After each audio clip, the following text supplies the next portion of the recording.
नमस्कार दोस्तों, मैं Dharmendra Verma online institute GK में आपका बहुत बहुत स्वागत करता हूं। यदि आप हमारे रेगुलर वीडियो देख रहे होंगे तो सभी को पता है कि यहाँ पर मेगा मॉक टेस्ट आपको दिए जा रहे हैं। 4 in 1 वीडियो आपको दी जा रही है।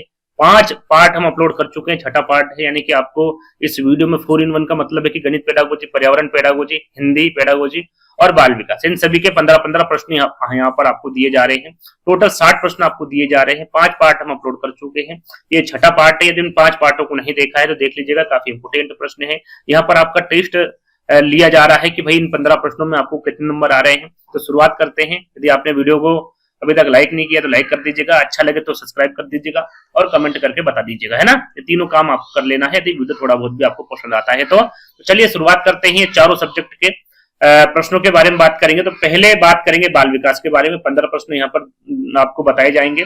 हर एक सब्जेक्ट के 15 प्रश्न पूरा होने के बाद में ये बताना है कि इन 15 प्रश्नों में आपको कितने नंबर आ रहे हैं। तो शुरुआत करते हैं, ज्यादा समय आपको खराब नहीं करेंगे क्योंकि ज्यादा समय एग्जाम में यहाँ पर नहीं बचा हुआ है। तो पहला प्रश्न आपसे पूछा गया है कि वंचित बालकों को मुख्य धारा में लाने के लिए सरकार के द्वारा कई प्रयास किए जा रहे हैं। उन्हीं प्रयासों में से एक शिक्षा व्यवस्था जिस पर बल दिया जा रहा है उसका नाम यहाँ पर आपको बताना है क्या है। समावेशी शिक्षा है, विशेष शिक्षा है, एकीकृत शिक्षा है या फिर अपवर्जक शिक्षा है। यहाँ पर सही आंसर आपको फटाफट बताना है, ज्यादा समय यहाँ पर नहीं लेना है। जल्दी से इसका कमेंट के माध्यम से आंसर दे देना है क्या होगा। तो यहाँ पर देखिए पूछा गया है कि वंचित बालकों मुख्य धारा में लाने के लिए सरकार के द्वारा कई प्रयास किए जा रहे हैं। उन्हीं प्रयासों में से एक शिक्षा व्यवस्था जिस पर बल दिया जा रहा है उसका नाम क्या है भैया? समावेशी शिक्षा, समान शिक्षा, सभी के लिए कैसी शिक्षा? समान शिक्षा, है ना। सबको साथ लेकर चलने वाली शिक्षा, यानी कि इसमें बिना किसी भेदभाव के, जो जाति धर्म, जो अपंगता होती, जो बुद्धि की कमी होती, जो बच्चे अच्छे से पढ़ नहीं पाते हैं, ऐसा नहीं है कि उनके लिए अलग क्लास लगाई जाए। सभी बच्चे एक साथ मिलकर, यानी कि सामान्य बच्चों के साथ तो पढ़ पाएंगे। ये सारी चीजें किसमें होगी? समावेशी शिक्षा में होगी। तो पहला वाला विकल्प क्या हो जाएगा? सही हो जाएगा। दूसरा प्रश्न आपसे पूछा गया है कि इनमें से कौन से भाषा सीखने के साधन नहीं है। देखिए प्रश्न को ध्यान से पढ़ना है। नेगेटिव प्रश्न पूछा गया कि अनुकरण, खेल, कहानी सुनना या फिर इनमें से कोई नहीं। फटाफट आंसर देना है, ज्यादा समय आपको नहीं लेना है क्योंकि वहां पर जब आप एग्जाम हॉल में बैठेंगे तो लास्ट में बहुत सारे बच्चे, लगभग 30 से 40% बच्चे ऐसे होते हैं जिनका समय कम पड़ जाता है। और समय कम तभी पड़ता है जब आराम से इत्मीनान से प्रश्न पढ़ेंगे, 4 विकल्प पढ़ेंगे और आंसर बड़े इत्मीनान से लगाएंगे, गोला भरेंगे। ऐसा नहीं करना है आपको। तत्काल जिसका आंसर आ रहा है उसका तत्काल गोला भरना है, ताकि जो प्रश्न आपको नहीं आए, जिसमें थोड़ा सा दिमाग आपको लगाना पड़े, वहां पर आप अच्छे से इत्मीनान से पढ़कर आपका जो प्रश्न है और विकल्प पढ़कर आसानी से आंसर दे सके, है ना। तो ये आपको जब प्रश्न हॉल में बैठे, जैसे आप एग्जाम हॉल में बैठे तो ये सारी चीजें आपको ध्यान में रखना है। प्रश्न है कि इनमें से कौन से भाषा सीखने के साधन नहीं है। देखिए आप अनुकरण से भी सीख सकते हैं। अनुकरण से किस प्रकार सीखेगा बच्चा? कि बच्चे जो होते हैं जो बड़ों की नकल करके सीखता है ना, तो अनुकरण से सीख सकते हैं। खेल के माध्यम से आप सीख सकते हैं। आप कहानी सुनकर बिल्कुल सीख सकते हैं आप। इसमें जो शब्द भंडार होता है, सुनने का जो कौशल होता है वो बढ़ता है। तो आंसर क्या हो जाएगा आपका यहाँ पर? इनमें से कोई नहीं, क्योंकि पूछा क्या गया? भाषा सीखने का साधन कौन सा नहीं है। तो यहाँ पर अनुकरण भी है, खेल भी है और कहानी सुनना भी है। तो इनमें से कोई नहीं, यहाँ पर क्या हो जाएगा? आपका सही आंसर हो जाएगा। ठीक, आगे बढ़ेंगे। सभी बालकों को हम कितनी भी सुविधाएं दे दें, इंजीनियर, डॉक्टर, चित्रकार नहीं बना सकते। वाटसन का कथन पूर्णतः सत्य साबित नहीं होता है। इसका कारण आपको बताना है। देखिए वाटसन द्वारा एक कथन दिया गया था पॉपुलर, जो काफी बार एग्जाम में पूछा गया है कि मुझे एक बच्चा दे दो, आप जो चाहे, जैसे कि आप बोलोगे कि मैं उसको डॉक्टर बना दूंगा, चोर बना दूंगा, इंजीनियर बना दूंगा, चित्रकार बना दूंगा, जो आप चाहो मैं उसे बना सकता हूं। ये किसका कथन है? वो पूछा भी गया था, बहुत बार पूछा गया है, तो वाटसन का कथन है। लेकिन यह कथन पूर्णतः सत्य साबित नहीं होता है। इसका कारण बताना है। क्यों नहीं हो सकता भैया? कि सिर्फ वातावरण के कारण संभव नहीं है। व्यक्ति की क्षमता उसकी बुद्धि पर काफी कुछ निर्भर करती है और बुद्धि अनुवंशिकता का गुण है। अनुवंशिकता और वातावरण दोनों का सही समन्वय आवश्यक है, या फिर उपरोक्त सभी। तो यहाँ पर क्यों कहा भैया वाटसन ने ऐसा कि मुझे बच्चा दे दो, मैं उसे तुम जो चाहो बना दूंगा? तो यह वातावरण के तर्ज पर कहा इन्होंने कि मैं उसको एक ऐसा वातावरण दूंगा कि जो तुम चाहो मैं उसे बना दूंगा। किसके कारण भैया? वातावरण के कारण। तो ऐसा नहीं है। वातावरण के साथ साथ क्या आवश्यक है भैया? अनुवंशिकता बहुत आवश्यक है। यदि बच्चे के गुण, या कह सकते हैं कि उसका जो आईक्यू लेवल है, ये इनका कहना है कि भैया डॉक्टर बना दूंगा, लेकिन उसका जो आईक्यू लेवल है वो डॉक्टर लायक है ही नहीं। आप उसे कितना ही वातावरण दे दो, कितना ही अच्छा वातावरण दे दो, उसमें इतनी बुद्धि नहीं है कि वो डॉक्टर बन जाए, तो ये संभव नहीं है, है ना। तो सिर्फ वातावरण के कारण संभव नहीं, बिल्कुल सही है। व्यक्ति की क्षमता उसकी बुद्धि पर काफी निर्भर करती है और बुद्धि आनुवंशिकता का गुण है, जैसे कि मैंने अभी आपको बताया। उसके व्यक्ति की जो क्षमता होती है उसकी बुद्धि पर निर्भर करती है कि भैया डॉक्टर बनेगा या नहीं। वातावरण है, लेकिन ऐसा नहीं है कि सिर्फ वातावरण है, यहाँ पर आईक्यू जो लेवल होगा उससे भी यानी कि आनुवंशिकता का गुण भी उसमें होना आवश्यक है। आनुवंशिकता और वातावरण दोनों का सही समन्वय आवश्यक है, बिल्कुल दोनों का समन्वय आवश्यक है। तो उपरोक्त सभी क्या हो जाएगा, यहाँ पर आपका सही आंसर हो जाएगा। ठीक, ये तीनों के तीनों ही कारण आपके सही हो जाएंगे। चलिए, एक बालक अक्सर बात बात में बड़ों के आदेशों की अवहेलना करता है तथा झुंझलाहट पैदा करता है, हमेशा स्वयं को सही साबित करने की कोशिश करता है। वहां विकास की किस अवस्था में भैया, जो विकास की अवस्था है इसके बारे में आपको बताना, प्रारंभिक अवस्था, बाल्यावस्था, किशोर अवस्था, पूर्व प्रारंभिक अवस्था, कौन सी होगी। एक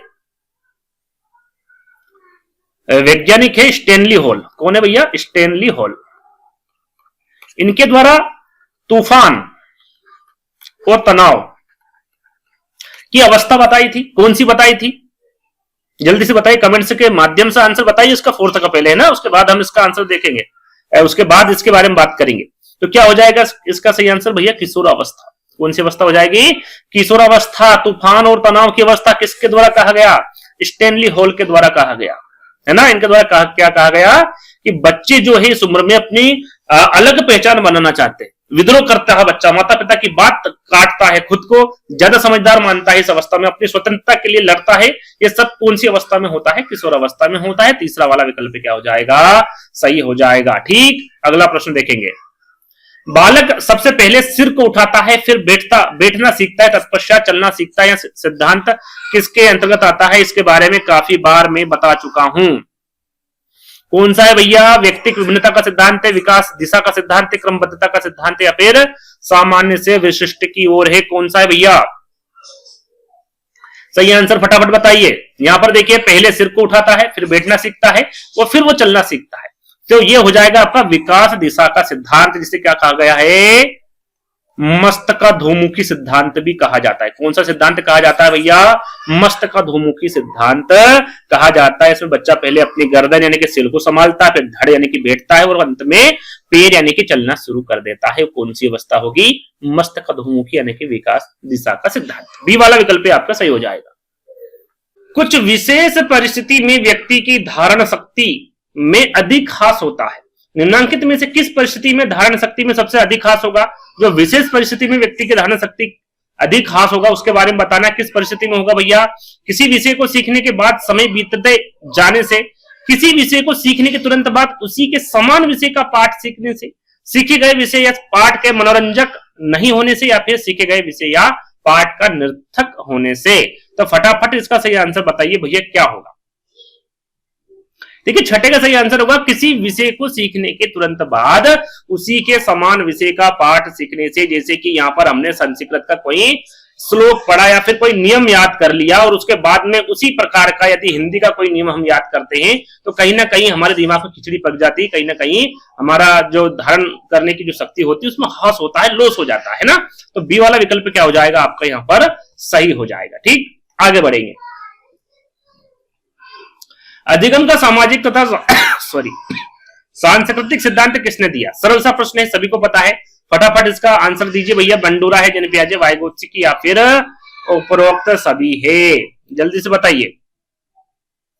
तो देखिए, अधिगम का सामाजिक तथा सांस्कृतिक सिद्धांत के बारे में पूछे तो सभी को पता है, वाइगोत्स्की द्वारा दिया गया है। किसके द्वारा भैया, वाइगोत्स्की द्वारा। तीसरा वाला विकल्प आपका सही होगा। जन पियाजे के बारे में पूछे सभी को पता है, संज्ञानात्मक विकास का सिद्धांत इनके द्वारा दिया गया है। अगला, पुत्र अपने पिता को शराब पीते देखकर यदि शराब के प्रति अनुकूलित मनोवृत्ति, पॉजिटिव एटीट्यूड विकसित कर लेता है तो इस उदाहरण में इस मनोवृत्ति के विकास का आधार क्या है भैया। क्या प्रेक्षण समझा जाएगा, इसको सीखना समझा जाएगा, पिता का प्रभाव समझा जाएगा, या फिर अनुकरण समझा जाएगा। देखिए, बहुत सारे बच्चे यहां पर गलती करेंगे और आंसर देंगे अनुकरण समझा जाएगा, लेकिन अनुकरण नहीं होगा। क्या होगा, प्रेक्षण समझा जाएगा, यानी कि ऑब्जर्वेशन। क्या समझा जाएगा, प्रेक्षण समझा जाएगा। बच्चा यहाँ पर ऑब्जर्व कर रहा है कि जो हमारे पिताजी है वो यहाँ पर शराब पी रहे हैं, तो उसका मतलब ये नहीं कि वो अनुकरण कर रहा, नकल कर रहा, नहीं, बल्कि उसे देखकर अपने दिमाग में एक सोच बना रहा है। जब हम किसी को देखकर कोई धारणा बनाते हैं तो उसे क्या कहा जाता है,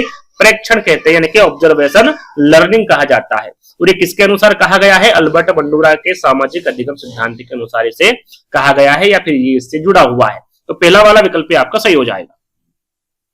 मिड डे मील योजना जिसे सरकारी बखूबी चला रही है के प्रति लोगों के मनोवृत्ति जांचने का सबसे उत्तम एवं वैज्ञानिक तरीका क्या? साक्षात्कार है, प्रश्नावली है, प्रयोग है, या फिर प्रेक्षण है? यहां पर बताइए क्या होगा सही आंसर। मिड डे मील योजना के बारे में यहां पर पूछा गया है। तो यहां पर देखिए मिड डे मील योजना जिसे सरकारी बखूबी से चला रही है, यहां पर के प्रति लोगों की मनोवृत्ति जांचना है, यानी कि बहुत सारे लोगों की मनोवृत्ति आपको जांचना है, उनकी राय लेना है, तो वो हो जाएगा आपका प्रश्नावली, है ना। ये सबसे अच्छा तरीका होता है। यदि बहुत सारों से हम यदि राय लेनी है तो प्रश्नावली विधि क्या हो जाएगी आपकी, बिल्कुल सही हो जाएगी। ठीक, आगे बढ़ेंगे। एक बालक दूसरे बालक को गलत काम करने पर पीटते देखकर खुद भी वैसा ही गलत काम ना करने के लिए प्रेरित हो जाता है। इस उदाहरण के लिए निम्नांकित में से किसकी प्रबलता अधिक है भैया? बाह्य पुनर्बलन की, आत्म पुनर्बलन की, स्थानापन्न की, या फिर आंतरिक पुनर्बलन की है? क्या हो जाएगा सही आंसर? जल्दी से बताइए भैया, यहां पर क्या होगा सही आंसर? जब हम दूसरों को मिले परिणाम यानी कि सजा हो या फिर इनाम हो, इससे यदि हम सीखते हैं तो उसे क्या कहा जाता है? स्थानापन्न पुनर्बलन कहा जाता है। क्या कहा जाता है भैया? उससे स्थानापन्न पुनर्बलन कहा जाता है। यहाँ बच्चे ने खुद मार नहीं खाई, लेकिन दूसरे को पीटता देख वहां समझ गया कि यहाँ काम नहीं करना। ठीक, उसे क्या कहा जाएगा? स्थानापन्न पुनर्बलन कहा जाएगा। तीसरा वाला विकल्प आपका सही हो जाएगा। जब कोई व्यक्ति यहां सोचता है कि उसके अमुक व्यवसाय में सफलता निश्चित मिलेगी, तो बेंडूरा के अनुसार इस व्यक्ति में होगी क्षमता प्रत्याशा, परिणाम प्रत्याशा, आत्म क्षमता, या फिर आत्म प्रत्यक्षण। यहां पर आप देखेंगे, यहां पर देखिए बंडूरा के अनुसार पूछा गया, तो आप यहां पर प्रश्न में देखेंगे अगर मैंने यहां किया तो इसका रिजल्ट पक्का आएगा, यानी कि उसे यहां पर परिणाम के बारे में पता है, यानी कि क्या हो जाएगा? परिणाम प्रत्याशा हो जाएगा। बी वाला विकल्प आपका सही आंसर होगा। लेविन यहां पर देखिए कर्ट लेविन के अनुसार पूछा गया है कि विशेष होटल में भोजन करने की व्यक्ति की इच्छा को रखा जाए, तो इसे किस स्तर में रखा जाएगा? प्राथमिक आवश्यकता में, अर्ध आवश्यकता में, विशिष्ट आवश्यकता में, या फिर व्यक्तिगत आवश्यकता में? फटाफट आंसर बताइए। कर्ट लेविन ने कौन सा सिद्धांत दिया भैया? क्षेत्रीय सिद्धांत दिया। कौन सा? क्षेत्रीय सिद्धांत दिया है, आपको पता होना चाहिए। अब बताइए कौन सी आवश्यकता होगी? तो यदि यहां पर पूछा जाता कि मुझे भूख लगी है, यदि भूख लगी है तो ये किस में चला जाएगा भैया? ये एक प्राथमिक आवश्यकता है। लेकिन मुझे विशेष होटल में भोजन करने की व्यक्ति की इच्छा जाग रही है यहां पर, यानी कि कह सकते हैं कि भोजन कहीं पर भी किया जा सकता है, भोजन के रूप में कुछ भी ग्रहण किया जा सकता है, वहां पर खाना खा सकता है, पिज्जा खा सकता है, कुछ भी खा सकता है। तो इसे कर्ट लेविन द्वारा किस में रखा गया है?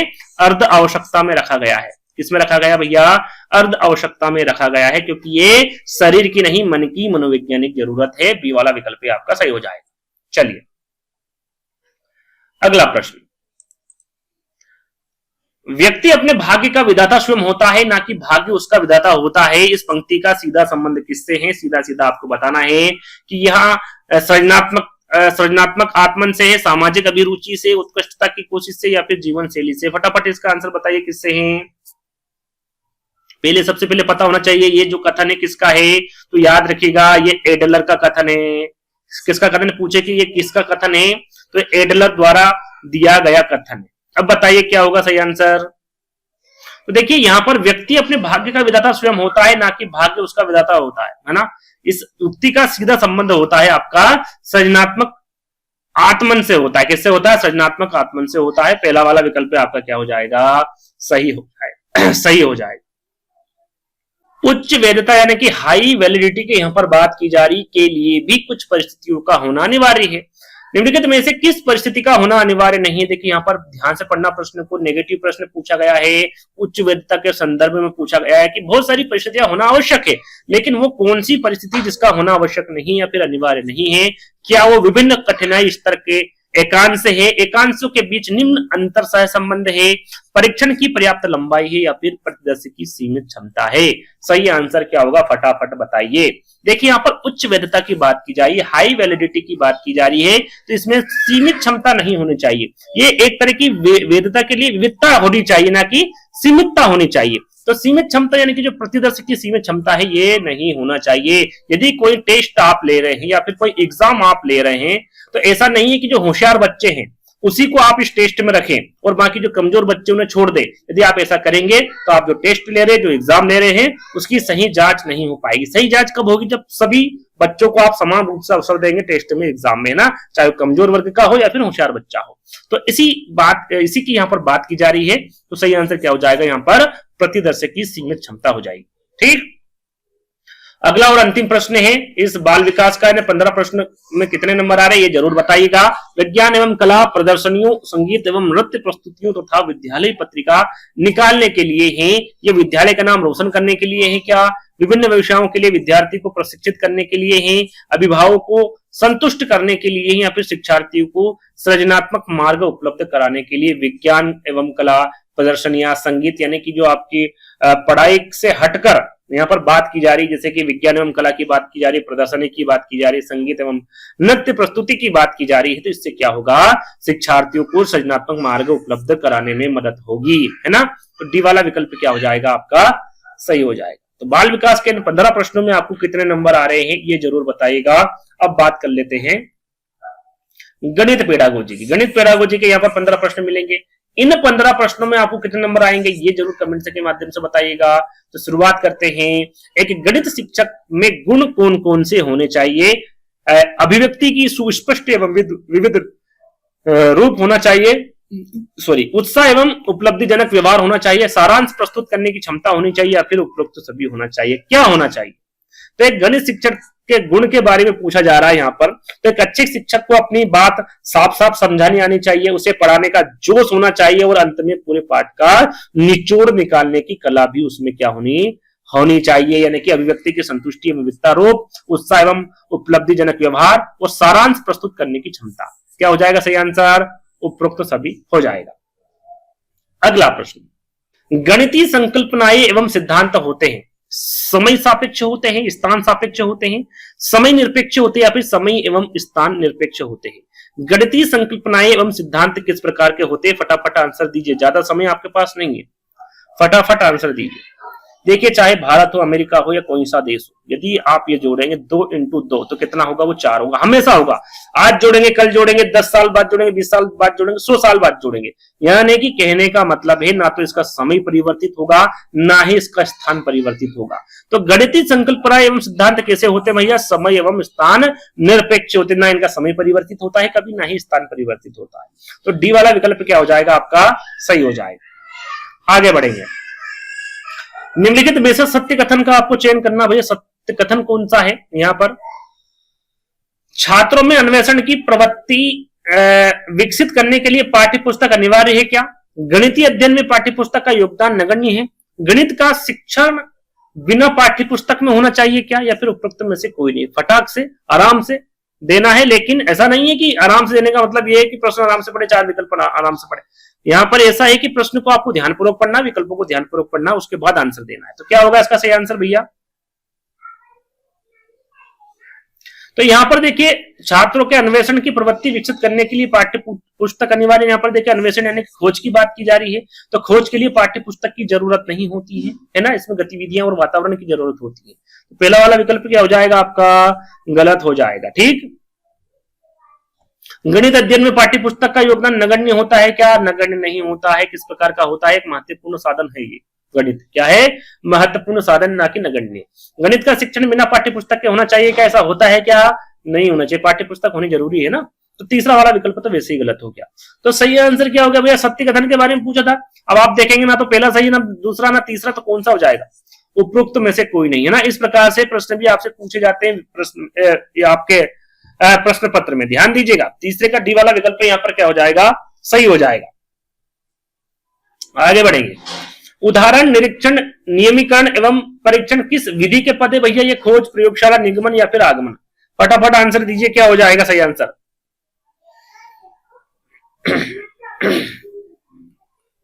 उदाहरण से नियम कौन सी विधि में होगा? बताइए फटाफट।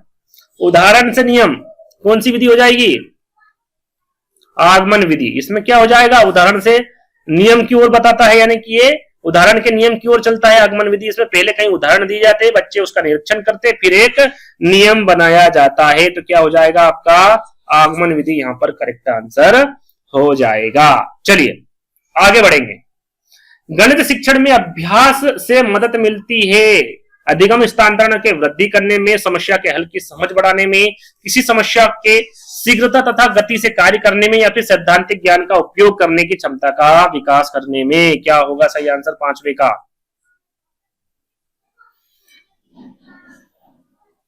देखिए यहां पर गणित शिक्षण में अभ्यास की बात की जा रही है, तो यदि आप अभ्यास करेंगे तो क्या होगा, किसी समस्या की शीघ्रता तथा गति से कार्य करने में मदद मिलेगी। यदि आप गणित में प्रैक्टिस करते, अभ्यास करते हैं, तो उसका मुख्य उद्देश्य क्या होता है, स्पीड और शुद्धता बढ़ाना होता है, जैसे कि पहाड़े याद करने से गुना करने की गति क्या हो जाती है, बढ़ जाती है ना। तो आपका सही आंसर क्या हो जाएगा, तीसरा वाला हो जाएगा।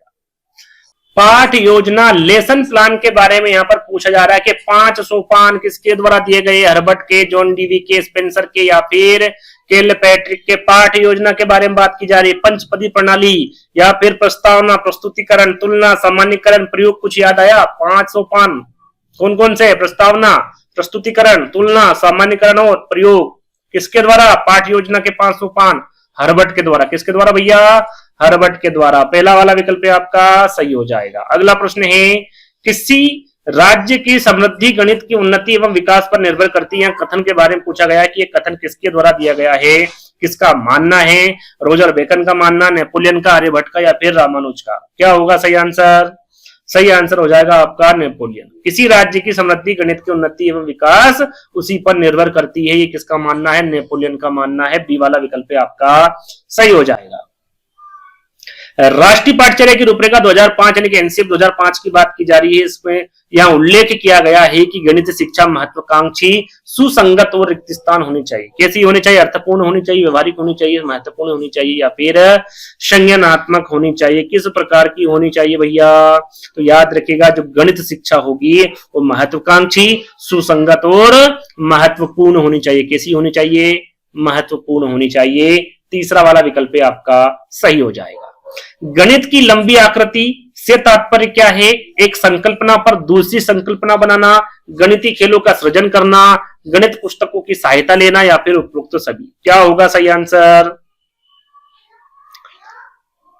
गणित की लंबी आकृति से तात्पर्य क्या है, ये पूछा गया है। तो यहां पर एक संकल्पना पर दूसरी संकल्पना बनाना। क्या हो जाएगा आपका सही आंसर? पहला वाला हो जाएगा। कैसे होगा भैया? गणित क्या है? एक सीढ़ी की तरह होती। कैसी होती है? एक सीढ़ी की तरह होती है। अगर आपको जोड़ नहीं आता तो गुना नहीं आएगा, अगर गुना नहीं आता है तो भाग नहीं आएगा। इसे ही एनसीएफ में लंबी आकृति कहा गया, यानी कि पुराने ज्ञान के ऊपर नया ज्ञान जोड़ना। यदि आपको पुराना ज्ञान नहीं आता है तो आप उसमें नहीं नया ज्ञान नहीं जोड़ सकते। यदि आपको प्लस नहीं आता है तो आप गुणा नहीं कर पाएंगे, गुणा नहीं आता है तो आप भाग नहीं कर पाएंगे। यानी कि आपका जो पुराना ज्ञान है वो होना आपके पास अति आवश्यक है, और इसी क्या कहा गया है? एनसीएफ 2005 में लंबी आकृति कहा गया है। तो पहला वाला विकल्प क्या हो जाएगा? सही हो जाएगा। सीखने के लिए सर्वाधिक उपयुक्त कथन बताना है। प्रतिभाशाली बच्चों की प्रशंसा करना, उचित स्थिति एवं वातावरण का सृजन करना, प्रतियोगिता का आयोजन करना, या फिर लिखित एवं मौखिक परीक्षा लेना। सीखने के लिए सर्वाधिक उपयुक्त कथन पूछा गया है, और ये आंसर सभी को पता होगा, सरल सा प्रश्न है। सीखने के लिए सर्वाधिक उपयुक्त कथन कौन सा होगा भैया? उचित स्थिति एवं वातावरण का क्या होगा भैया? सृजन करना है ना। बी वाला विकल्प आपका सही हो जाएगा। सतत एवं व्यापक मूल्यांकन, यहां पर सीसीई के बारे में पूछा गया है। ये किस पर बल देता है? किस पर बल देगा भैया? ये शिक्षण के साथ परीक्षाओं का सामंजस्य पर, व्यापक स्तर पर, निरंतर परीक्षण पर, सीखने को किस प्रकार अवलोकित, रिकॉर्ड और सुधारा जाए, इस पर, या फिर उपरोक्त सभी। तो यहां पर देखिए 4 विकल्प देखेंगे, आंसर आप समझ गए होंगे। यहां पर सीसीई किस पर बल देता है, सीधा सीधा पूछा गया है। तो सीखने को किस प्रकार अवलोकित किया जाए, रिकॉर्ड किया जाए, और इसे किस प्रकार सुधारा जाए, इस पर बल देता है। तीसरा वाला विकल्प क्या हो जाएगा? सही हो जाएगा। जो सीसीई है इसका असली मकसद सिर्फ परीक्षा लेना नहीं होता है, बल्कि यह देखना होता है कि बच्चा कैसे सीख रहा है, कहां गलती कर रहा है, और उसे किस प्रकार से सुधारा जाए, है ना। तो तीसरा वाला विकल्प आपका सही हो जाएगा। दशमलव की संख्याओं में त्रुटि का संभावित कारण क्या हो सकता है भैया? विद्यार्थियों की लापरवाही हो सकती है क्या? विद्यार्थियों का कमजोर गति कौशल हो सकता है, शून्य को सार्थकता से संबंधित भ्रांतिपूर्ण संकल्पना, या फिर शिक्षक द्वारा अप्रभावी व्याख्यान। यदि प्रश्न पढ़ेंगे और 4 विकल्प पढ़ेंगे तो मुझे नहीं लगता कि इसका आंसर कोई बच्चा ऐसा होगा जो इसको नहीं पता होगा। आसानी से आप इसका आंसर दे सकते हैं। क्या होगा भैया, दशमलव की संख्याओं में त्रुटि का संभावित कारण, शून्य को सार्थकता से संबंधित भ्रांतिपूर्ण संकल्पना। जैसे कि एक उदाहरण मैं यहां पर दे देता हूं कि एक यहां पर मैंने संख्या लिखी 0.05 और यहां पर लिखी 0.5, तो इसमें जो बच्चा है वो अंतर नहीं समझ पाता है कि संख्या अलग अलग है, उसे एक जैसी संख्या लगती है, तो क्या है उसमें भ्रांतिपूर्ण संकल्पना है, शून्य को सार्थकता से संबंधित भ्रांतिपूर्ण संकल्पना है उस बच्चे में। तो तीसरा वाला विकल्प क्या हो जाएगा आपका, सही हो जाएगा। सर्वेक्षण आधारित परियोजना सामूहिक परिचर्चा को बढ़ावा देती है, आंकड़े को विश्लेषण संबंधित शिक्षार्थियों की समझ का आकलन करने के लिए, विद्यार्थी के वाद विवाद संबंधित कौशलों को बढ़ावा देती है, या फिर विभिन्न परिप्रेक्ष्यों में विषय वस्तु को समझने में मदद करती है। क्या होगा सही आंसर? देखिए यहां पर सर्वेक्षण आधारित परियोजना के बारे में पूछा गया है और सही आंसर आपका हो जाएगा ये आंकड़ों के विश्लेषण संबंधित शिक्षार्थियों की समझ का आकलन करने के लिए होती है। बी वाला विकल्प क्या हो जाएगा, सही हो जाएगा। राष्ट्रीय पाठ्यचर्या की रूपरेखा 2005 किस पर बल देता है? यहाँ पर एनसीएफ 2005 के बारे में पूछा गया है कि किस पर बल देता है। प्रश्न हल करने पर देता है, सूत्र याद करने पर, रटने पर, या फिर करके सीखने पर। सरल सा प्रश्न है, प्रश्न हल करने पर नहीं, सूत्र याद करने पर, रटन विद्या इसमें होती नहीं। क्या है भैया, करके सीखने पर बल देता है। किस पर देता है? करके सीखने पर बल देता है, लर्निंग बाय डूइंग। ठीक, तो फोर्थ वाला विकल्प आपका सही होगा। एक छात्र a प्लस बी स्क्वायर बराबर a square plus b square minus 2ab लिखता है। इसका अर्थ है कि उसे बहुपद की घात की समझ नहीं है, उसे सूत्र की समझ नहीं है, उसे गणितीय अवधारणा की समझ नहीं है, या फिर उसे समस्या समाधान विधि की समझ नहीं है। यहाँ पर a प्लस बी स्क्वायर का सूत्र लिखना था। क्या है सूत्र भैया? तो यहाँ पर a प्लस बी का सूत्र होता है a square plus 2ab plus b square होता है, और उसने लिखा क्या है भैया, a square plus b square minus 2ab। तो यहां पर जो सूत्र लिखा है ये गलत लिखा है। ये जो सूत्र है वो a माइनस बी स्क्वायर और a प्लस बी स्क्वायर का मिश्रित कर दिया है यहां पर सूत्र उसने, यानी कि उसे क्या है भैया, उसे गणितीय अवधारणा की समझ नहीं है। क्या हो जाएगा सही आंसर? उसे गणितीय अवधारणा की समझ नहीं है। तीसरा वाला विकल्प यहाँ पर सही हो जाएगा, है ना। उसने जो सूत्र तो लिखा है लेकिन थोड़ा सा उल्टा पुल्टा कर दिया, तो उसे गणितीय अवधारणा की समझ नहीं है। तीसरा वाला विकल्प आपका सही हो जाएगा। यहीं पर 15 प्रश्न पेडागोजी के समाप्त होते हैं। इन 15 प्रश्नों में आपको कितने नंबर आ रहे हैं जरूर बताइएगा। अब हम चलते हैं पर्यावरण पेडागोजी के 15 प्रश्नों पर। अब इन 15 प्रश्नों में आपको कितने नंबर आ रहे हैं कमेंट्स के माध्यम से बताइएगा। तो यहाँ पर शुरुआत करते हैं। पहला प्रश्न आपसे पूछा गया है पर्यावरण पेडागोजी का, निम्नलिखित कथनों में से पर्यावरण पढ़ाने का उद्देश्य। यहाँ पर देखिए पर्यावरण पढ़ाने का मुख्य उद्देश्य बताना है, 4 विकल्प दिया है और कूट में आंसर देना है कि कौन सा सही है। बच्चों में परिभाषाओं एवं शब्दावलियों का ज्ञान कराना हो सकता है क्या? सामाजिक एवं प्राकृतिक वातावरणों के बारे में उत्सुकता जगाना, बच्चों को व्यवहारिक क्रियाएं करवाना जिससे बच्चों में सृजनात्मक और पश्चाचालक कौशलों का विकास होना। यहाँ पर देखिए पश्चाचालक लिखा हुआ है, यदि ये समझ में नहीं आए तो आपको पता होना चाहिए इसे मनोप्रेरक भी कहा जाता है। क्या कहा जाता है? मनोप्रेरक। साथ में इसे मनोगत्यात्मक भी कहा जाता है और मनाचेष्टिक भी कहा जाता है। और इंग्लिश में क्या कहा जाता है इसे भैया? साइकोमोटर। यदि इसमें समझ में नहीं आए तो इंग्लिश में देख लीजिएगा, इसे साइकोमोटर भी कहा जाता है। इस कौशल के बारे में पूछा गया है, सृजनात्मक और मनोप्रेरक कह लीजिए या मनश्चालक कौशल कह लीजिए, इसका विकास हो सकता है क्या? शिक्षार्थियों को जीवन मूल्यों का आत्मसात कराना हो सकता है क्या? अब कूट में आपको आंसर देना है कि भैया कौन सा सही है। यहाँ पर देखिए इसका थोड़ा सा एक्सप्लेन में कर देता हूं। मनश्चालक या फिर मनोप्रेरक किसे कहते हैं? तो इसका मतलब होता है कि इसमें मानसिक गतिविधि जैसे कि जो मन होता है और जो शारीरिक गतिविधि होती है जैसे कि जो गति होती है जिसे हम कहते हैं, ये दोनों ही मिलकर इसमें काम करती है ना।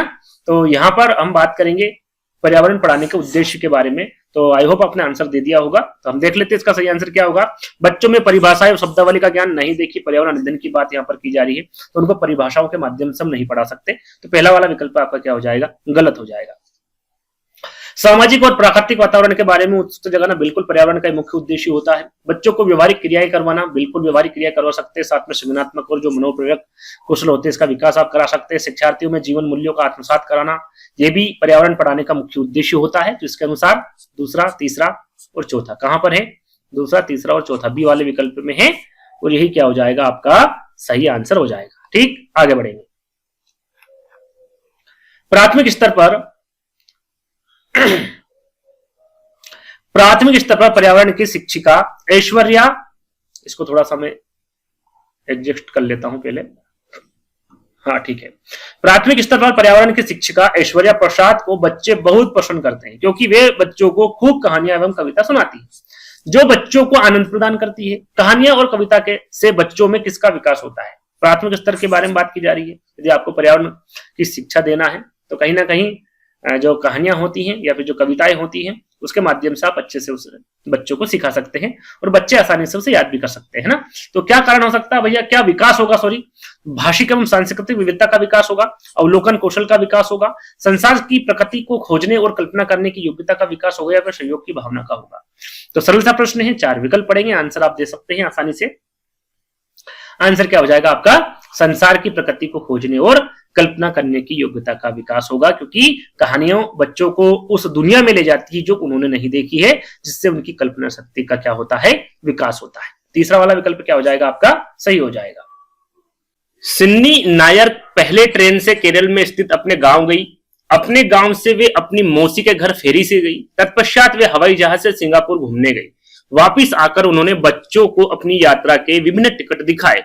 टिकटों को दिखाकर वे बच्चों में विषय वस्तु को स्पष्ट करना चाहती थी। जो सिन्नी है वो एक शिक्षक है ना। जब वो घूमने गई और वहां से जो टिकट लेकर आई वो टिकट बच्चों को दिखाई, तो उससे उन टिकटों को दिखाकर वे बच्चों से क्या विषय वस्तु को स्पष्ट करना चाहती है? बच्चों में कल्पना शक्ति का विकास करना चाहती है, तथ्यों को आसानी से याद करवाना चाहती है, या फिर सैद्धांतिक तथ्यों का व्यवहारिक ज्ञान कराना चाहती है? क्या कराना चाहती है? फटाफट आंसर दीजिए। देखिए, एक होता है पढ़ाकर ट्रेन का टिकट दिखाना। जो पढ़ाकर ट्रेन का टिकट दिखाया जाता है उसे कहते हैं सैद्धांतिक तथ्य। और जो हाथ में लेकर बताया जाता है कि बच्चों के हाथ में टिकट दे दी गई है, उसके बाद उनको दिखाना और उनको समझाना, वो होता है व्यवहारिक ज्ञान। तो क्या करना चाहती है सिन्नी नायर? सैद्धांतिक तथ्यों का व्यवहारिक ज्ञान कराना चाहती है ना। तो डी वाला विकल्प क्या हो जाएगा आपका? सही हो जाएगा। किताब में पढ़ाने की ट्रेन का टिकट होता है, यह एक सैद्धांतिक है, लेकिन असली टिकट हाथ में लेकर दिखाना क्या होता है? व्यवहारिक ज्ञान होता है। तो डी वाला विकल्प आपका सही हो जाएगा। ओणम केरल का प्रसिद्ध पर्व है। इस दिन लोग अपने घरों को रंगोलियों से सजाते हैं। शिक्षकों ने बच्चों से रंगोली के ऊपर सर्वे करने को कहा। इस क्रिया के द्वारा वहां बच्चों में किसका विचार करना चाह रहे? किसका विचार करना चाह रही भैया? 4 विकल्प है आपके सामने, विकल्प पढ़ देता हूं। अभिव्यक्ति कौशल का, व्याख्या कौशल का, वर्गीकरण कौशल का, या फिर अवलोकन कौशल का? किसका विकास करना चाह रही है? फटाफट आंसर दीजिए, ज्यादा समय नहीं है। तो यहां पर देखिए सर्वे की बात होती है, तो सर्वे करने के लिए जो बच्चे होते हैं उनको बहुत ध्यान देना होता है, तो उन्हें ऑब्जर्वेशन करना होता है, यानी कि अवलोकन कौशल का विकास करना चाह रही हो। किसका? अवलोकन कौशल का, है ना। डी वाला विकल्प आपका सही हो जाएगा। एनसीईआरटी की पर्यावरण अध्ययन की पाठ्यपुस्तकों में दिए गए खंड करके देखो का मुख्य उद्देश्य, यहां पर करके देखो यानी कि लर्निंग बाय डूइंग की बात की जा रही है कि प्रत्यक्ष हस्तपरक अनुभव उपलब्ध कराता है, प्रभावी अधिगम के लिए पाठ को दोहराना, वैज्ञानिक शब्दावली की परिभाषा सिखाना, समय का बेहतर उपयोग सुनिश्चित करना। सॉरी, क्या होगा? करके देखो का मतलब मैंने अभी आपको क्या बताया? फटाफट आंसर दीजिए, है ना, जल्दी से। करके देखो का मतलब क्या बताया था मैंने आपको? Learning by doing. जब बच्चा अपने हाथ से काम करता है तो वहां ज्ञान स्थायी हो जाता है, मतलब प्रत्यक्ष हस्तपरक अनुभव उपलब्ध हो जाता है बच्चे को। पहला वाला विकल्प क्या हो जाएगा? सही हो जाएगा, क्योंकि वो यहां पर करके देख रहा है। तो पहला वाला विकल्प आपका सही हो जाएगा। गरीबी, निरक्षरता, असमानता, लैंगिक भेदभाव आदि जैसे सामाजिक मुद्दों को अधिगम हेतु कौन सा तरीका प्रभावशाली रहेगा? कौन सा तरीका होगा? 4 विकल्प है आपके सामने कि बच्चों को सांस्कृतिक अभ्यासों में विविधता का सम्मान करने योग्य बनाना चाहिए, बच्चों को इन मुद्दों पर लिखे स्लोगन दिखाना चाहिए, बच्चों को इन मुद्दों पर चार्ट तैयार करने के लिए कहना चाहिए, या फिर बच्चों को इन मुद्दों से संबंधित जानकारी एकत्र करने और विश्लेषण करने के लिए सामूहिक परियोजना लेने के लिए कहना चाहिए। यदि आप प्रश्न पढ़ेंगे और 4 विकल्प पढ़ेंगे तो मुझे नहीं लगता कि आपको इसका आंसर नहीं आएगा। आ जाएगा, आराम से आ जाएगा। तो सही आंसर क्या हो जाएगा भैया आपका? कि बच्चों को इन मुद्दों से संबंधित जानकारी एकत्र करने और विश्लेषण करने के लिए सामूहिक परियोजना लेने के लिए कहना चाहिए, क्योंकि जो सामाजिक मुद्दे होते हैं उसे रटा नहीं जा सकता है ना, ये रटने वाला काम नहीं होता है। जब बच्चे ग्रुप प्रोजेक्ट यानी कि सामूहिक परियोजना करेंगे और समाज में जाकर जानकारी जुटाएंगे तभी वे वास्तविकता को समझेंगे। तो डी वाला विकल्प क्या हो जाएगा आपका? सही हो जाएगा। चलिए, ये छूट गया, छठा प्रश्न है। हाँ ठीक है, ये रहा 7वां प्रश्न। पर्यावरण अध्ययन की शिक्षिका बच्चों से कहती है कि वे अपनी नोटबुक में यहां नोट करें कि वे किन किन महीनों में कौन कौन सी फल सब्जियां खाते हैं। वे किस प्रकार के कपड़े पहनते हैं आदि इन क्रियाओं द्वारा बच्चों में कौन से कौशल का विकास करना चाह रही है। चर्चा करना, वर्गीकरण करना, प्रयोग करना या फिर अवलोकन और रिपोर्ट करना। ये भी सरल सा प्रश्न है, 4 विकल्प पड़ेंगे, आंसर आपके सामने होगा। तो यहां पर भी क्या हो जाएगा, कौन सा कौशल भैया, अवलोकन और रिपोर्ट करना, ऑब्जर्वेशन करना है ना, ऑब्जर्व करना। डी वाला विकल्प क्या हो जाएगा आपका, सही हो जाएगा। पहले बच्चा देखेगा यानी कि अवलोकन करेगा, उसने आज क्या खाया, फिर उसे लिखेगा यानी कि वो रिपोर्ट करेगा, है ना। तो पहला वाला विकल्प, सॉरी फोर्थ वाला विकल्प आपका सही हो जाएगा। अगला प्रश्न, पर्यावरण अध्ययन कक्षा 5 की शिक्षिका मोनिका भट्ट विद्यार्थियों से कहती है कि उन्हें तर्क के आधार पर चीजों में संबंध स्थापित करना चाहिए। इस कथन के द्वारा वे विद्यार्थियों में पर्यावरण अध्ययन में कौन सी ई का विकास करना चाहती, कौन सी ई का विकास करना चाहती है, यह पूछा गया है। व्यवस्था, खोज, व्याख्या या फिर मूल्यांकन, क्या होगा सही आंसर।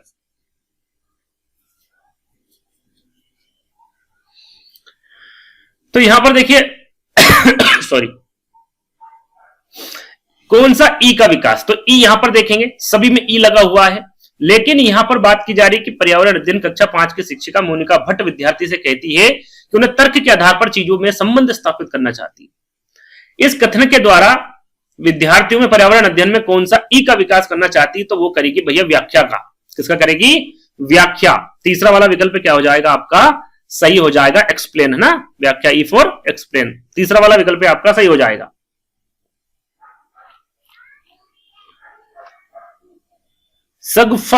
सगुफ्ता परिवन पर्यावरण अध्ययन की कक्षा 4 की शिक्षिका कोई भी पाठ पढ़ाने से पूर्व वह बच्चों को पाठ का सारांश बताती है। वह कौन से शिक्षण सूत्र का अनुपालन करती है, पहले देखिए सारांश बता रही है बच्चों को पढ़ाने से पूर्व, उसके बाद पाठ पढ़ा रही है ना। तो ज्ञान से ज्ञान की ओर होता है, मूर्त से मूर्ति की ओर, सरल से जटिल की ओर या फिर पूर्ण से अंश की ओर, कौन सा होगा। तो सही आंसर हो जाएगा आपका पूर्ण से अंश की ओर। पूर्ण से अंश एक सूत्र है ना, और ये कहता है कि पहले बच्चे को पूरी तस्वीर यानी कि जो सारांश होता है वो दिखाओ, फिर उसके छोटे हिस्सों को समझाओ। जैसे हम पहले बच्चे को पूरा पेड़ दिखाते हैं, फिर उसके बाद जड़, फिर तना और फिर पत्तियों के बारे में पढ़ाते हैं, यानी कि एक एक करके उसके बारे में सारी जानकारी देते हैं। तो डी वाला विकल्प क्या हो जाएगा आपका, सही हो जाएगा। कोई भी पाठ पढ़ाने से पूर्व बच्चों को क्या कर रहे हैं, पाठ का सारांश बताती है। तो डी वाला विकल्प क्या हो जाएगा आपका, सही हो जाएगा। पर्यावरण अध्ययन की कक्षा 5 की एनसीईआरटी की पाठ्य पुस्तक में एक प्रकरण दिया गया है, कौन कहां से आए जी। इस प्रकरण में देसी और विदेशी सब्जियों के नाम दिए गए हैं। यह प्रकरण किस थीम के अंतर्गत आता है। कुछ समय पहले एक शॉर्ट वीडियो में हम कौन कहां से आया है इस पर एक वीडियो बनाया था, मात्र 15-16 सेकंड में, है ना। एक फोटो था, उसमें सारी जानकारी दे दी थी, और इस पर एक शॉर्ट वीडियो बनाया था, यदि नहीं देखा देख लीजिएगा, सारी चीजें उसमें क्लियर हो जाएगी, कौन देसी चीज है कौन विदेशी सब्जियां, है ना। तो ये सरल सा प्रश्न है, मुझे नहीं लगता कि इसका आंसर आपको पता नहीं होगा। परिवार और मित्र, भोजन, यात्रा और आवास, यहाँ पर देखिए देसी विदेशी सब्जियों के बारे में बात की जा रही, कौन कहां से आया जी, ये किस में हो जाएगा, भोजन में हो जाएगा, है ना। सब्जियों के बारे में भोजन में बताया गया है, तो बी वाला विकल्प आपका सही होगा। पर्यावरण अध्ययन में थीम होती है परिवार और मित्र, भोजन, यात्रा, आवास, ये सारी चीजें है ना, तो भोजन में इसका जिक्र किया हुआ है, तो बी वाला विकल्प आपका सही हो जाएगा। संगीता कौशिक बच्चों को एक चित्र दिखाती है जिसमें एक इमारत में आग लगी हुई है और अग्निशमन कर्मचारी और पुलिस वहां पर आग बुझाने की कोशिश कर रहे हैं। वो चित्र में एक एम्बुलेंस भी खड़ी हुई है। इस चित्र के द्वारा क्या समझाना चाह रही भैया संगीता कौशिक, कि बच्चों को बताया जा रहा है कि पुलिस के कार्य क्या क्या होते हैं। बच्चों को बताया जा रहा है कि एम्बुलेंस रोगियों को ले जाने वाला वाहन होता है, अग्निशमन कर्मचारी आग कैसे बुझाते हैं, या फिर आपातकालीन स्थितियों पर शुरुआत की जा सकती है या फिर की जा रही है। तो क्या हो जाएगा भैया इसका सही आंसर, सभी को पता है, सरल सा प्रश्न है, क्या हो जाएगा, जो आपातकालीन स्थिति पर यहाँ पर शुरुआत की जा रही है या फिर की जा सकती है, डी वाला विकल्प क्या हो जाएगा, सही हो जाएगा। अगला प्रश्न पूछ रहे आपसे कि शुभम के दांतों में जब दर्द हुआ तब उसकी मां ने उसे लौंग दांतों के बीच दबाने को दिया, उसका दर्द ठीक हो गया।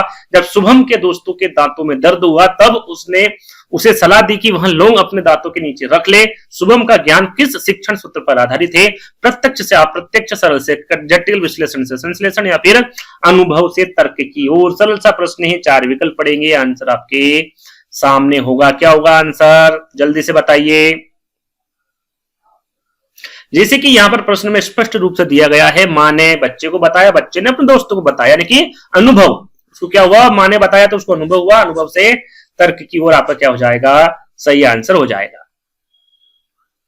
बच्चों के पूर्वानुमान लगाने, परिकल्पना करने और निष्कर्ष निकालने जैसे कौशलों का आकलन करने के लिए उनसे प्रश्न किया जाता है कि अगर एक गिलास पानी को विभिन्न आकार के बर्तनों में डाला जाए तो पानी कम जाएगा कि ज्यादा, इसमें किस कौशल का आकलन होगा? व्याख्यान, वर्गीकरण, प्रयोग करना या फिर विश्लेषण। यह भी सरल सा प्रश्न है, यदि आप थोड़ा सा दिमाग लगाएंगे तो आंसर आप पता कर पाएंगे कि कौन सा सही होगा। क्या हो जाएगा? तो यहां पर हो जाएगा भैया प्रयोग करना। क्या सिखा रहे बच्चे को? वहां पर प्रयोग करना सिखा रहे हैं। सी वाला विकल्प सही हो जाएगा। पर्यावरण अध्ययन की कक्षा 5 की एनसीईआरटी पुस्तक में एक प्रकरण है दांडी यात्रा, जिसके बारे में सभी को पता है। यदि आप सीटेट वगैरह या फिर कोई सी टेट की भी एग्जाम कर रहे हैं तो आपने एनसीईआरटी पढ़ी होगी और पढ़नी ही आपको है यदि आप शिक्षक की तैयारी कर रहे हैं तो, क्योंकि उसी में से बहुत सारे प्रश्न पूछे जाते हैं। तो यहाँ पर दांडी यात्रा की बात कर रहे हैं कि इस यात्रा के संदर्भ में बच्चे को महात्मा गांधी के जीवन के विषय में बताया जा सकता है, नमक बनाने की प्रक्रिया को समझाया जा सकता है, भारत की आजादी की लड़ाई के विषय में बताया जा सकता है, नमक की आवश्यकता के विषय में बताया जा सकता है। दांडी यात्रा यदि आपने पाठ पढ़ा है तो क्या सीखा, उसमें क्या सीख मिलती है? सीधा सीधा ये पूछा गया है, तो आप सभी को पता होना चाहिए। क्या होगा? भारत की आजादी की लड़ाई के विषय में बताया जा सकता है कि किस प्रकार महात्मा गांधी जी ने दांडी यात्रा की थी नमक कानून तोड़ने के लिए, है ना। तो तीसरा वाला विकल्प क्या हो जाएगा आपका? सही हो जाएगा। पर्यावरण अध्ययन की कक्षा 5 की शिक्षिका में एक बच्चे के टिफिन के ढक्कन को पानी में डाला गया तो वहां तैरने लगा। दूसरे बच्चे के पराठे वाली जो एल्यूमिनियम फाइल होती है उसको उन्होंने गोला बनाकर डाला तो वहां डूब गई। तब उन्होंने बच्चों से पूछा कि बताओ क्या डूबा क्या तैरा। इस गतिविधि और प्रश्न से बच्चों में किसका विकास होगा भैया? योगात्मक भावना का, अन्वेषण का, क्रियात्मकता का, या फिर इनमें से कोई नहीं। किसका होगा भैया? जब बच्चा कोई आश्चर्यजनक घटना देखता है तो क्या करता है? वो वहां कारण खोजने के लिए उत्सुक होता है, एक्सप्लोर करेगा वो, यानी कि अन्वेषण करेगा। तो क्या हो जाएगा यहाँ पर? अन्वेषण का विकास उसमें होगा। बी वाला विकल्प क्या हो जाएगा आपका? सही हो जाएगा। ठीक, आगे बढ़ेंगे।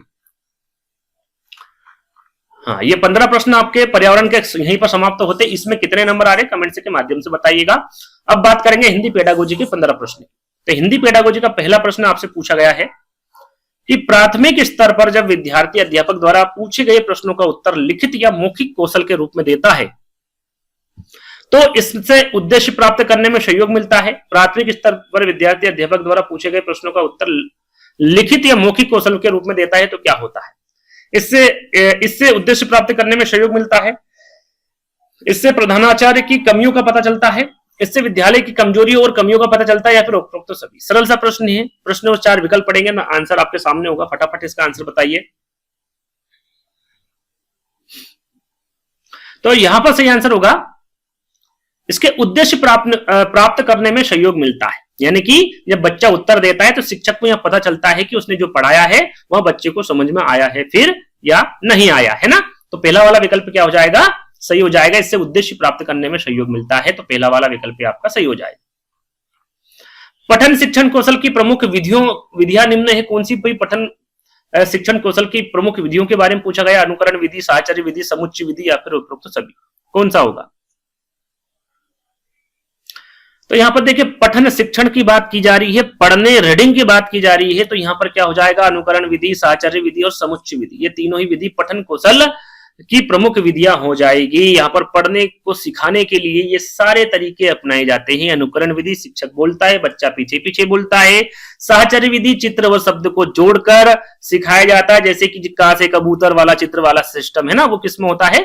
साहचर्य विधि में होता है। समुच्चय विधि में क्या होता है? इसे वाक्य विधि भी कहते हैं और इसमें पूरे वाक्य से शुरुआत की जाती है, इसलिए इसे वाक्य विधि भी कहा जाता है, याद रखिएगा। तीनों ही पठन शिक्षण कौशल की प्रमुख विधियां हैं, तो राइट आंसर क्या हो जाएगा? उपरोक्त सभी हो जाएगा। चलिए, शब्द शिक्षण विधि में सर्वप्रथम विद्यार्थी को क्या सिखाया जाता है? शिक्षार्थी को 2 वर्णों यानी कि 2 वर्षों, 2 वर्ण लिखे हुए हैं ना, 2 वर्णों से बने शब्दों का उच्चारण सिखाया जाता है। विद्यार्थी को वाक्य का उच्चारण करना सिखाया जाता है। विद्यार्थी को मौन वाचन सिखाया जाता है, फिर विद्यार्थी को पठन कौशल सिखाया जाता है। जब शिक्षण विधि में सर्वप्रथम विद्यार्थी को क्या सिखाया जाता है ये आपको बताना है। तो यहां पर देखिए सही आंसर हो जाएगा आपका कि विद्यार्थी को 2 वर्णों से बने शब्दों का उच्चारण सिखाया जाता है। पहला वाला विकल्प क्या हो जाएगा आपका?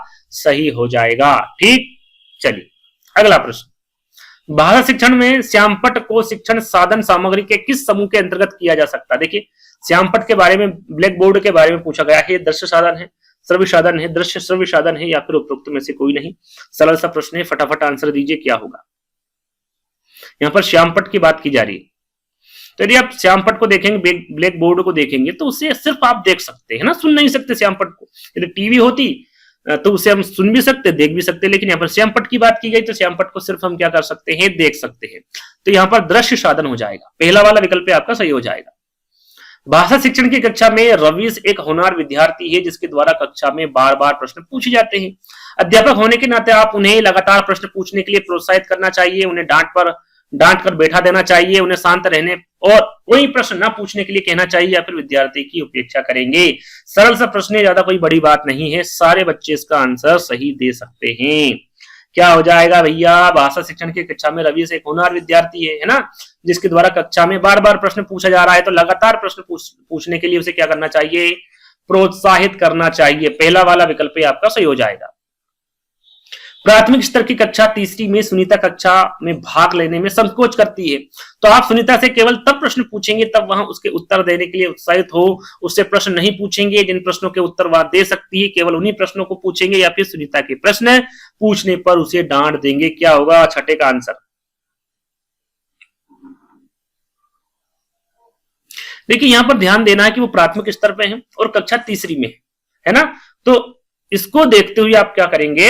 सुनीता से वही प्रश्न पूछेंगे जो उसे याद है ना। सुनीता से केवल तब प्रश्न पूछेंगे तब वहां उसके उत्तर देने के लिए उत्साहित नहीं, ये वाला नहीं, ये वाला है। जिन प्रश्नों के उत्तर वहां दे सकते हैं केवल उन्हीं प्रश्नों को पूछेंगे, ताकि उसमें जो संकोच करने की भावना होती है वो नहीं होगी, है ना। सुनीता कक्षा में भाग लेने से संकोच करती है, तो ये संकोच नहीं करेगी, तब उससे वही प्रश्न पूछेंगे जिसका उत्तर उसे आता है। तो तीसरा वाला उत्तर क्या हो जाएगा? आपका सही हो जाएगा, क्योंकि इससे क्या आत्मविश्वास बढ़ाना पड़ेगा। और आत्मविश्वास कब बढ़ेगा? जब जो उसे आता है वही पूछेंगे, तब उसका आत्मविश्वास बढ़ेगा, संकोच उसका दूर होगा। हिंदी भाषा शिक्षा में कुछ विद्यार्थी श्रम मात्र भर भी नहीं करना चाहते हैं। आप अध्यापक होने के नाते उन विद्यार्थी के श्रम की स्फूर्ति का विकास करने के लिए क्या करेंगे? उन्हें समय समय पर श्रम करने का अवसर प्रदान करेंगे, ताकि वे श्रम के महत्व को समझ सके। उन्हें श्रम के महत्वपूर्ण भाव के संबंध में भाषण देंगे, उन्हें कक्षा से बाहर निकाल देंगे, या फिर उपरोक्त सभी क्या करेंगे? सॉरी। तो यहां पर देखिए, यदि कोई बच्चा श्रम मात्र भर भी नहीं करता है तो उसे आप समय समय पर श्रम करने का अवसर प्रदान करेंगे, ताकि वह श्रम के महत्व को समझे। ऐसा नहीं है आप डांट फटकार कर बच्चे को कुछ नहीं करवा सकते, उसे करके सिखाएंगे, यानी कि लर्निंग बाय डूइंग करके ही आप उसे सिखा सकते। जब आप उन्हें छोटे छोटे काम देंगे, जैसे कि कक्षा सजाना, पौधे लगाना, तो वे खुद मेहनत का महत्व समझेंगे, है ना। तो उन्हें समय समय पर श्रम करने का अवसर प्रदान करेंगे, ताकि वह श्रम के महत्व को समझ सके। तो पहला वाला विकल्प क्या हो जाएगा? आपका सही हो जाएगा। भाषा शिक्षण की कक्षा में श्यामपट्ट पर लिखते समय क्या महत्वपूर्ण होता है? लेखन में स्पष्टता, सुंदर लिखावट, छोटे अक्षरों में लिखना, या फिर बड़े अक्षरों में लिखना? क्या होगा सही आंसर? देखिए, प्रश्न जो चार विकल्प की बात करें तो उसमें जो अच्छा और सही आंसर होगा वो लेखन में स्पष्टता। लेखन में स्पष्टता होगी तो बच्चा आसानी से देख सकेगा, पढ़ सकेगा, है ना, श्यामपट्ट पर। तो लिखते समय क्या महत्वपूर्ण होता है? लेखन में स्पष्टता। पहला वाला विकल्प आपका सही हो जाएगा। हिंदी भाषा शिक्षण में वेब आधारित हिंदी ईमेल का प्रयोग किस तकनीक में प्रयोग किया जाता है? HTML तकनीक में, एक्टिव एक्स तकनीक में, हिंदी बुलेटिन प्रणाली में, या फिर उपरोक्त सभी में? यहाँ पर हिंदी भाषा शिक्षण में वेब आधारित हिंदी ईमेल का प्रयोग के बारे में बात की जा रही है, तकनीक के बारे में बात की जा रही है। तो उस तकनीक का नाम है HTML तकनीक, एक्टिव एक्स तकनीक और हिंदी बुलेटिन प्रणाली। इन तीनों का ही प्रयोग किया जाता है। तो आंसर क्या हो जाएगा? उपरोक्त सभी हो जाएगा। लेखन कौशल की प्रणालियां निम्न है भैया। मोंटेसरी विधि है, विश्लेषण विधि है, अनुकरण विधि, या फिर उपरोक्त सभी? लेखन, लिखने वाली जो प्रणाली है उसके बारे में आपसे पूछा गया है कि लिखना सिखाने के लिए कौन सी प्रणाली का उपयोग होता है, ये पूछा गया सीधा सीधा। तो यहां पर सही आंसर हो जाएगा आपका मोंटेसरी विधि, विश्लेषण विधि और अनुकरण विधि। मोंटेसरी विधि की हम बात करें तो इसमें बच्चा अक्षरों पर उंगली फेरता है। अनुकरण विधि की हम बात करें तो शिक्षक लिखता है, बच्चा नकल करता है अनुकरण के माध्यम से, और विश्लेषण के माध्यम से शब्द को तोड़कर यानी कि अक्षरों में लिखना सीखता है आपका विश्लेषण विधि में। तो यहाँ पर तीनों ही लेखन कौशल की प्रणालियां हैं। तो आंसर क्या हो जाएगा आपका? यहाँ पर उपरोक्त सभी हो जाएगा। हिंदी भाषा कक्षा में विद्यार्थी को कैसे अभिप्रेरित करना चाहिए? अभिप्रेरित कैसे करेंगे आप भैया? गहन अध्ययन द्वारा, सस्वर अध्ययन द्वारा, मौखिक अध्ययन द्वारा या फिर श्रवण अध्ययन द्वारा। हिंदी भाषा कक्षा में विद्यार्थी को कैसे अभिप्रेरित करना चाहिए? तो गहन अध्ययन द्वारा करना चाहिए। कैसे भैया? गहन अध्ययन द्वारा। याद रखिएगा, पहला वाला विकल्प आपका सही हो जाएगा। प्राथमिक स्तर की कक्षा में आपके द्वारा अध्यापन करवाते समय एक विद्यार्थी आपसे विषय से असंबद्ध एक प्रश्न पूछता है, आप क्या करेंगे? कक्षा के समाप्त होने के पश्चात उसके प्रश्न का उत्तर देंगे। इसे इसी प्रकार के असंबद्ध प्रश्न पूछने की अनुमति देंगे, उसे अनुमति नहीं देंगे, या फिर उपरोक्त में से कोई नहीं। क्या करेंगे आप?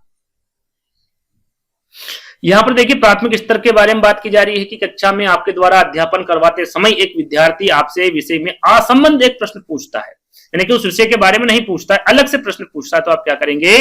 कक्षा के समाप्त होने के पश्चात उसके प्रश्न का उत्तर देंगे। पहला वाला विकल्प आपका सही आंसर हो जाएगा। प्राथमिक स्तर के विद्यार्थी की अभिव्यक्तियों में परिवर्तन करने के लिए निम्न में से किस विधि का प्रयोग अध्यापक को नहीं करना चाहिए? नेगेटिव प्रश्न भैया, प्राथमिक स्तर के बारे में पूछा गया है। विद्यार्थियों की अभिव्यक्ति एटीट्यूड में परिवर्तन करने के लिए निम्न में से किस विधि का प्रयोग आप नहीं करेंगे? एक अध्यापक के रूप में दबाव से किसी बात या विचार के लिए राजी करना, सूचना के साथ साहचर्य स्थापित करना, किसी सर्वोत्तम व्यक्ति द्वारा समर्थन एवं स्वीकृति, या फिर किसी विषय के विचार को दोहराना। सरल सा प्रश्न ही देखेंगे, आंसर होगा आपका दबाव से किसी बात या विचार के लिए राजी करना आप नहीं कर सकते, है ना। पहला वाला विकल्प आपका सही हो जाएगा। भाषा शिक्षण के क्षेत्र में अच्छा शिक्षक वहां है जो अपने विद्यार्थियों से सच्ची मित्रता रखता हो, परिश्रमी और आदर्शपूर्ण हो, सरल जीवन यापन करता हो, या फिर उपरोक्त में से कोई नहीं। भाषा शिक्षण के क्षेत्र में एक अच्छा शिक्षक के बारे में पूछा गया है, क्या हो सकता है? क्या होगा भैया? सच्चा मित्र होगा? नहीं होगा। परिश्रमी और आदर्शपूर्ण होना चाहिए एक शिक्षक को, है ना। बी वाला विकल्प आपका सही हो जाएगा। अगला और अंतिम प्रश्न है, जैसे कि आप सभी को पता होगा कि हमने हर विषय के 15-15 प्रश्न रखे हैं। तो ये हिंदी पेडागोजी के 15 प्रश्न में आपको कितने नंबर आ रहे हैं? और यहीं पर 60वां प्रश्न भी है, 60वां प्रश्न भी यहीं पर समाप्त हो रहा है, यानी कि ये अंतिम प्रश्न है आपका इस वीडियो के माध्यम से जो दिया जा रहा है। हिंदी भाषा शिक्षण में बाह्य अभिप्रेरणा में समावेशित किया जाता है। एक होता है बाह्य अभिप्रेरणा, एक होता है आंतरिक अभिप्रेरणा। बाह्य अभिप्रेरणा किसे कहते हैं? यदि हम सरल भाषा में देखें तो जिस व्यक्ति को पुरस्कार पाने में, प्रशंसा प्राप्त करने में, दंड से बचने के लिए जो काम करता है उसे बाह्य अभिप्रेरणा कहते हैं। आंतरिक अभिप्रेरणा जो मन से किया हुआ काम, यानी कि उसे जिस काम को करने में आनंद मिलता है, संतोष मिलता है, रुचि होती है, ऐसे काम को क्या बोलते हैं? आंतरिक अभिप्रेरणा बोला जाता है ना। तो दोनों समझ में चीज आ गई। तो यहाँ पर बाह्य अभिप्रेरणा की बात की जा रही है, किसे समावेशित किया जाता है? परिणाम का ज्ञान, पुरस्कार, दंड या फिर दोषारोपण। अब आप यहाँ पर देखेंगे तो परिणाम का ज्ञान, पुरस्कार, दंड और दोषारोपण ये सभी किसके अंतर्गत आएंगे भैया? बाह्य अभिप्रेरणा के अंतर्गत आएंगे। अब इसमें से आंसर कौन सा होगा? तो यहाँ पर आप आंसर देखेंगे पुरस्कार, दंड और दोषारोपण में कौन सा सबसे सही हो जाएगा? आपका परिणाम का ज्ञान। कौन सा हो जाएगा? परिणाम का ज्ञान समावेशित किया जाता है ना। तो पहला वाला विकल्प क्या हो जाएगा? आपका सही हो जाएगा। तो आई होप आपको ये वीडियो पसंद आया होगा। 60 में से कितने नंबर आए और हर विषय के कितने कितने नंबर आए ये जरूर बताइएगा। यदि वीडियो अच्छा लगा हो तो लाइक करना, शेयर करना है, चैनल को सब्सक्राइब कर लेना है। तो जल्द ही दोस्तों एक और वीडियो में जल्द ही हम मिलेंगे। जब तक के लिए धन्यवाद।